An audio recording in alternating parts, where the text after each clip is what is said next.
Demri and Layne had planned to get married. Demri even had picked out a wedding dress. They were engaged in 1992, and apparently, this was the engagement ring Layne gave her. I'll expand on that a bit later in this video.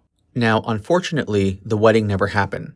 They called off the engagement, though they remained an on-again, off-again couple until 1994. Sadly, but very symbolically, the location where Demri and Layne planned to get married in 1992 ended up being where Layne Staley's memorial service was held after he died in 2002. So where exactly was this location?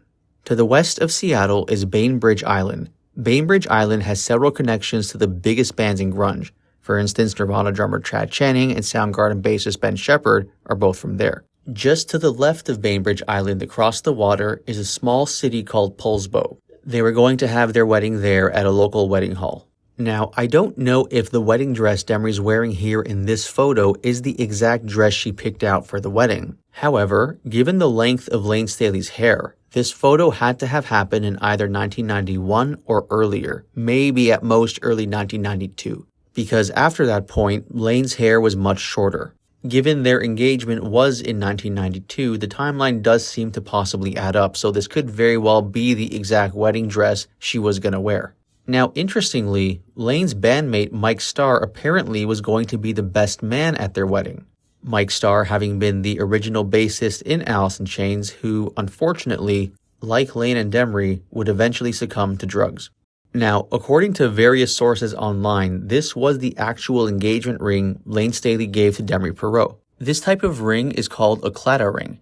Claddagh rings originate from the Claddagh district of Ireland. According to ethnicelebs.com, Demri Parrott was part Irish and Layne may have been part Irish, though it's not clear if that's why he gave Demri a claddagh ring. In any case, claddagh rings have three distinct features: a heart which represents love, a crown which represents loyalty, and two hands which symbolize friendship. As of this posting, there's no definitive explanation, at least not publicly, as to why Layne chose this type of ring for Demri. It'd be interesting if one day Layne's reasoning came to light. In any case, I want to read a passage from the book Alice in Chains: The Untold Story by David DeSola, where he discusses Layne and Demri's engagement. Quote, Demri's mother Kathleen did not know the specifics of when or how their engagement happened, but she says that Layne bought Demri a claddagh ring, an Irish design consisting of two hands clasping a heart, often surmounted by a crown.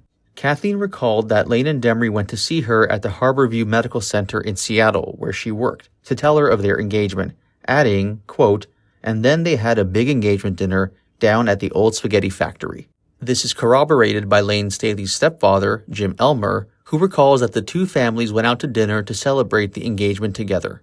Wedding plans were made, though the engagement was eventually called off. According to Kathleen, Layne and Demri had chosen Kiana Lodge for the venue, a ferry ride away from downtown Seattle. Demri had even bought a wedding dress from a vintage clothing store in Pioneer Square.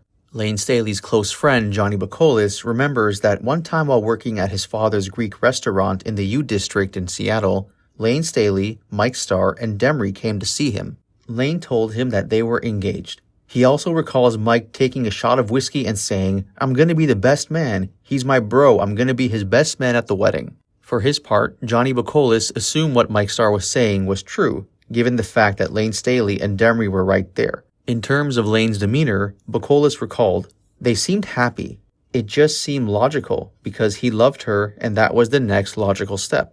However, neither Jim Elmer or Kathleen Austin had ever heard that Mike Starr was going to be Layne's best man.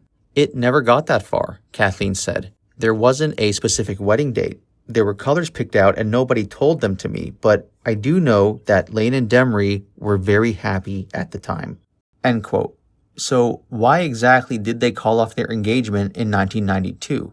Well, it's not definitively known, but one of the things that may have contributed to it, perhaps, was dirt. Or, more specifically, the album cover for Dirt. Here's the backstory.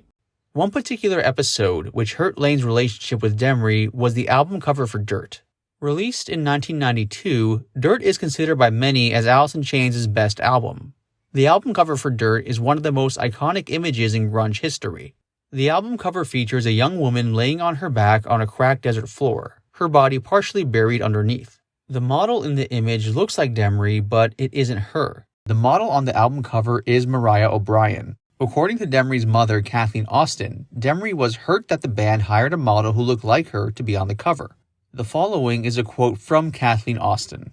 Quote, Demri was really hurt when they chose a model that looked so much like her that people thought it was her, because it put her in a position where people would come up to her and say, "Oh wow, I saw you on the cover of Dirt," and she'd have to say, "No, that's not me." Sometimes people believed her, and sometimes they didn't believe her. She wouldn't have minded if they got a model that didn't look like her, but it put her in a really awkward position, and it was really hurtful to her. She was just trying to maintain her own identity, never wanted to just be known as somebody's girlfriend. End quote. According to Kathleen Austin, Layne Staley's rising fame was beginning to overshadow Demri Perot's identity.